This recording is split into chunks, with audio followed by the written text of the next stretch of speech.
The Nexus name has been around for some time, and its meaning has changed quite a bit throughout the years. It's gone from a developer's dream to the affordable flagship, and now to something a little different. Something that shows the utmost best in hardware, with the price to match. I'm Sahenrai with Masala Tech, and this is a Nexus 6 from Motorola.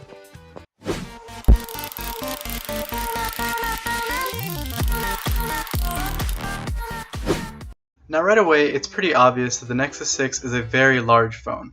With its Quad HD 6-inch AMOLED display, it's enough to be any spec head's dream. That being said, I've definitely adjusted to the size very quickly. It's perfect for all kinds of media consumption, from games to movies, and even just casual web browsing. Speaking of media consumption, its dual front-facing speakers are incredibly loud, and combine with the screen to make an awesome pocketable theater. Borrow money from Squidward. Wait, instead of borrowing the money, why don't we just borrow the balloon? These awesome bonuses do certainly come at a very small cost, however, and that's battery. Now the battery on the Nexus 6 is certainly not bad by any stretch, but on such a big phone with a 3100 mAh battery, it would be nice to get a little more than 3.5 to 4 hours of screen on time. Luckily, the Nexus 6 comes packed with both wireless and fast charging 2.0 to help with that a bit. Call quality in residential Minnesota has been very solid, with callers reporting that I sounded good, and even on a windy day, my voice was quite clear. While holding a 6-inch phone up to your head can look a bit strange, it's easy to get used to the large size, and I haven't dropped mine once yet. Surprising considering my general clumsiness. On the internal side, the Nexus 6 is certainly no slouch. With its Snapdragon 805 coupled with 3 GB of RAM, it really shows the best of Android. Yes, it was released a year ago, but it can still certainly hold up for today and the foreseeable future. With the day-to-day operation, apps open and close instantly without any sign of stuttering or lag. Part of that is obviously the fact that the Nexus 6 runs stock Android 5.1.1. But even while powering that Quad HD screen, the Nexus 6 still flies.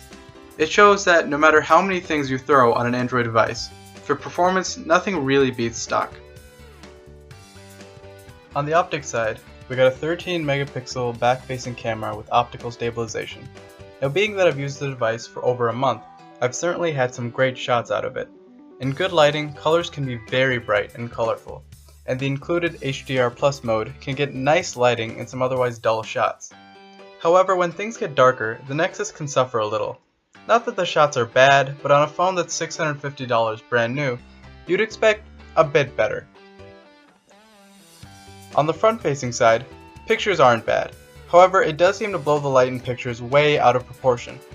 Fortunately, Google's built-in photo editor does a nice job of fixing shots up. Like I mentioned before, on the software side, you've got completely stock Android Lollipop with guaranteed updates for a while. However, there are a few neat software features here that are certainly welcome. Always on Google Now is awesome, when it works, which is a good 75% of the time. When it activates, its accuracy is actually quite impressive. The Nexus 6 also has a form of active display, a feature found in the Moto suite. While its version doesn't work quite as well as its Motorola brethren, as it activates the entire screen instead of a special software portion, it's definitely usable and gets me what I need with minimal battery usage. In conclusion, the Nexus 6 is a great buy for anyone looking for a fantastic media experience with a decent camera. The size is pretty easy to get used to, but be mindful that carrying this big of a phone will certainly get you the odd "are you using an iPad for a phone?" questions.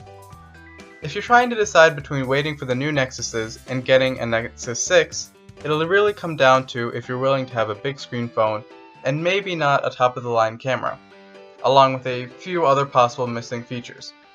However, I went with the Nexus 6 and certainly don't regret it, so the decision is really based on your preferences. If you enjoyed the video, please give it a thumbs up and a like, check out our Twitter and our website at masalatech.com. And remember to always keep things spicy.